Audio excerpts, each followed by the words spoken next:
Hello, everyone.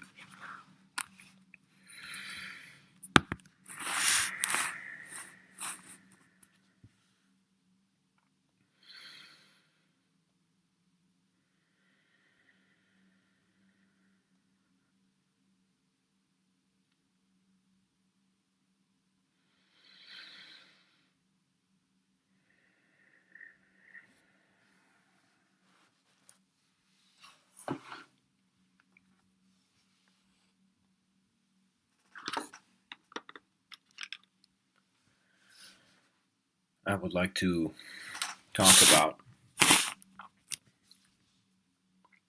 the importance of definitions in your life. How important are definitions in your life? That is something to always self-reflect and to look at. Because throughout our periods, we receive some of our beginning definitions from our parents of what things mean, of what life means. And as we understand these definitions, we eventually are introduced to a system, which I like to use the word system. It's actually society, the people around you, and the groups you feel part of, which give you a definition. They also define how you are in a different setting. In other words, how you are alone, and then how you are with your parents, and then how you are with other people you meet, with other conditions of life you find yourself going through.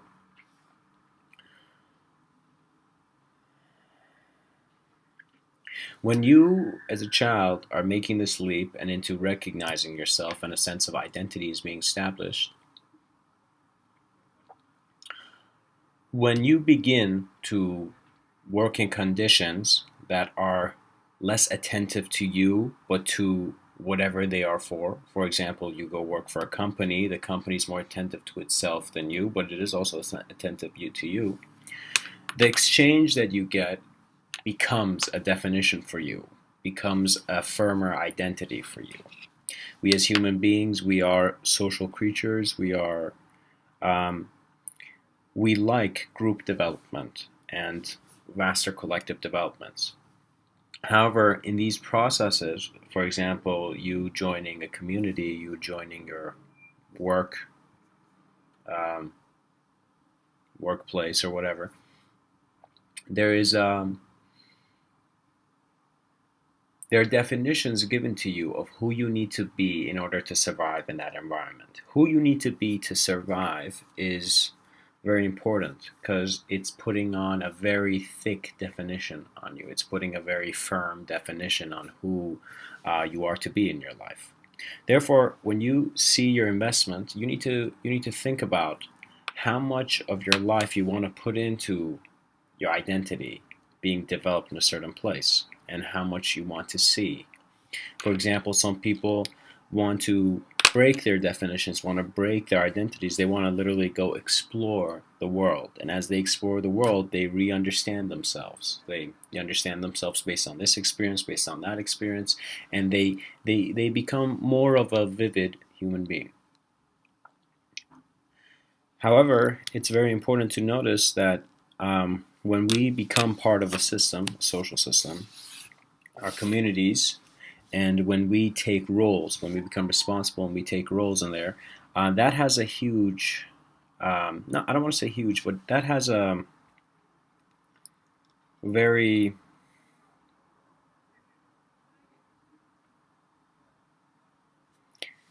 again, heavy effect on you. It makes you want to stay in that position because you are maintaining something for others. You're doing something. Your definitions will eventually, after some point, collide, and in that collision, you will understand that your identity can break. For example, when you quit your job or whatever change you go through.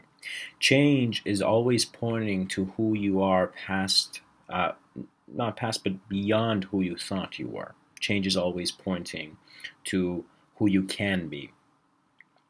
And when you go through a lot of these changes, you get a feeling for the texture of existence, of how you exist, and it transcends beyond the ideas you thought that were defining you. You thought that these ideas were you. the idea of you needs to evolve and needs to be open, needs to be integrated, needs to be able. Because if the idea of yourself is not able, you're literally energizing an incapable self, uh, shy, insecure self. And not that insecurity and all these stuff is not bad. It's always our downfalls that give us a great sense of how far we've the height is, or how big the mountain is.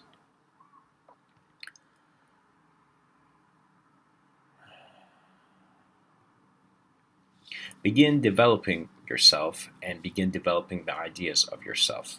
Begin developing and redefining the definitions you have until it adjusts to a observance, literally an idea you're observing which you're very comfortable with.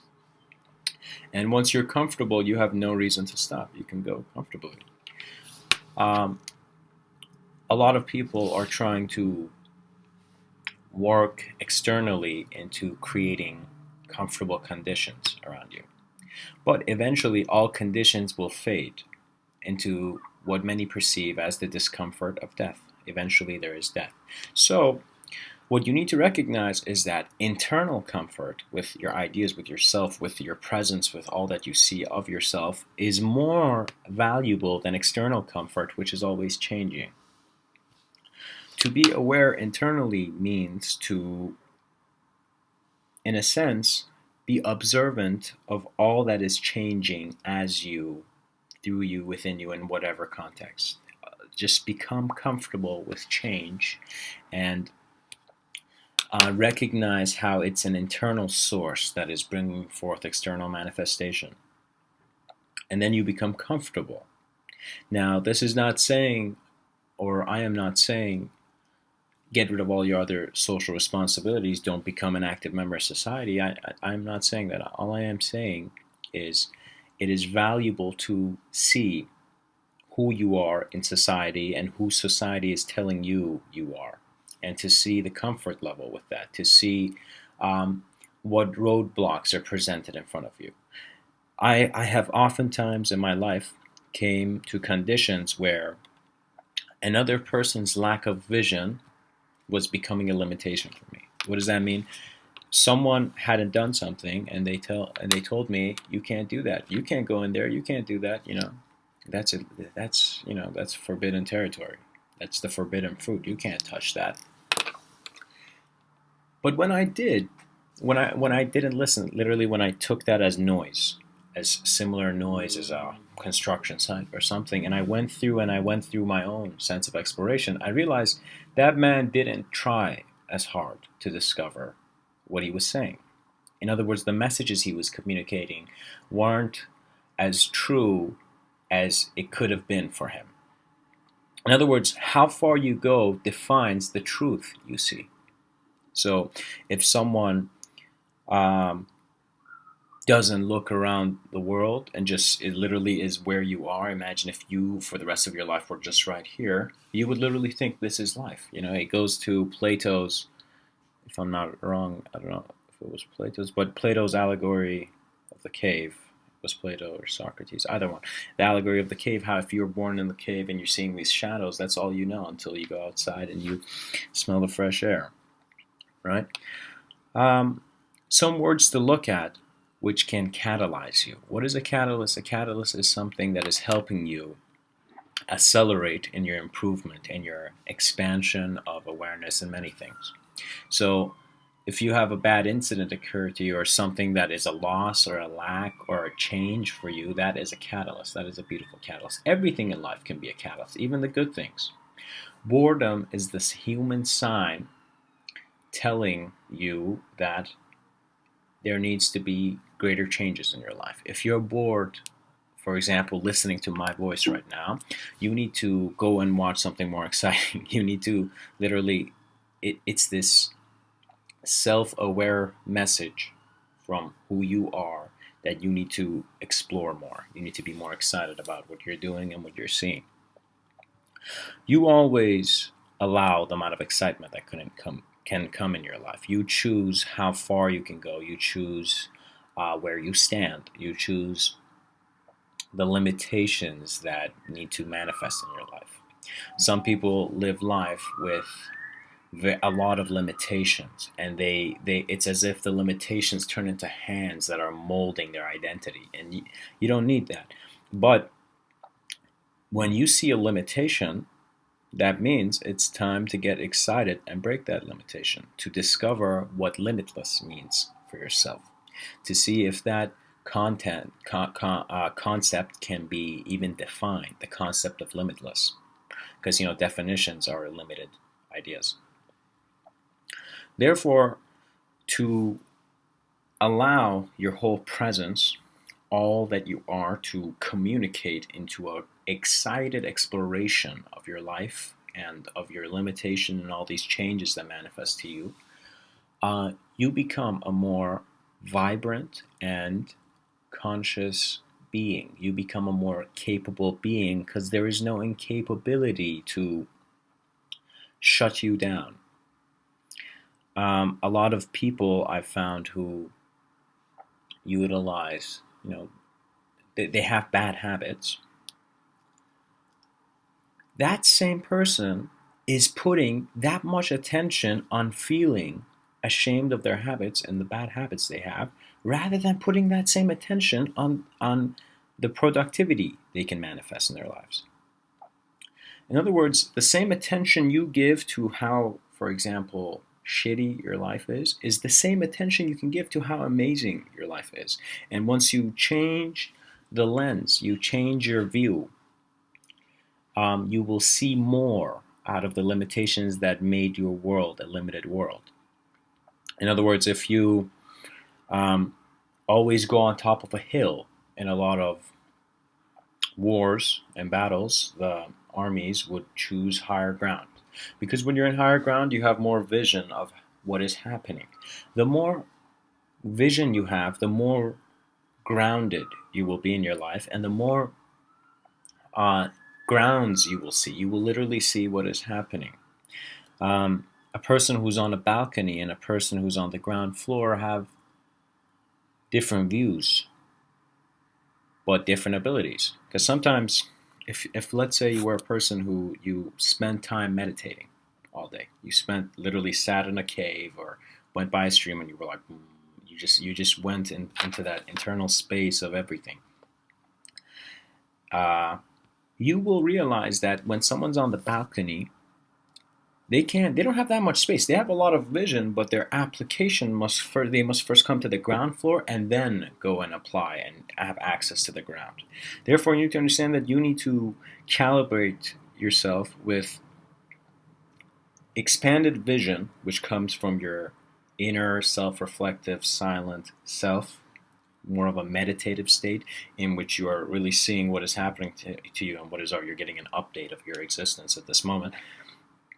And then there are applications of your knowing into the world you are. So, for example, throughout the day, if I see things are getting a bit uncontrollable, unplanned, I'm feeling a bit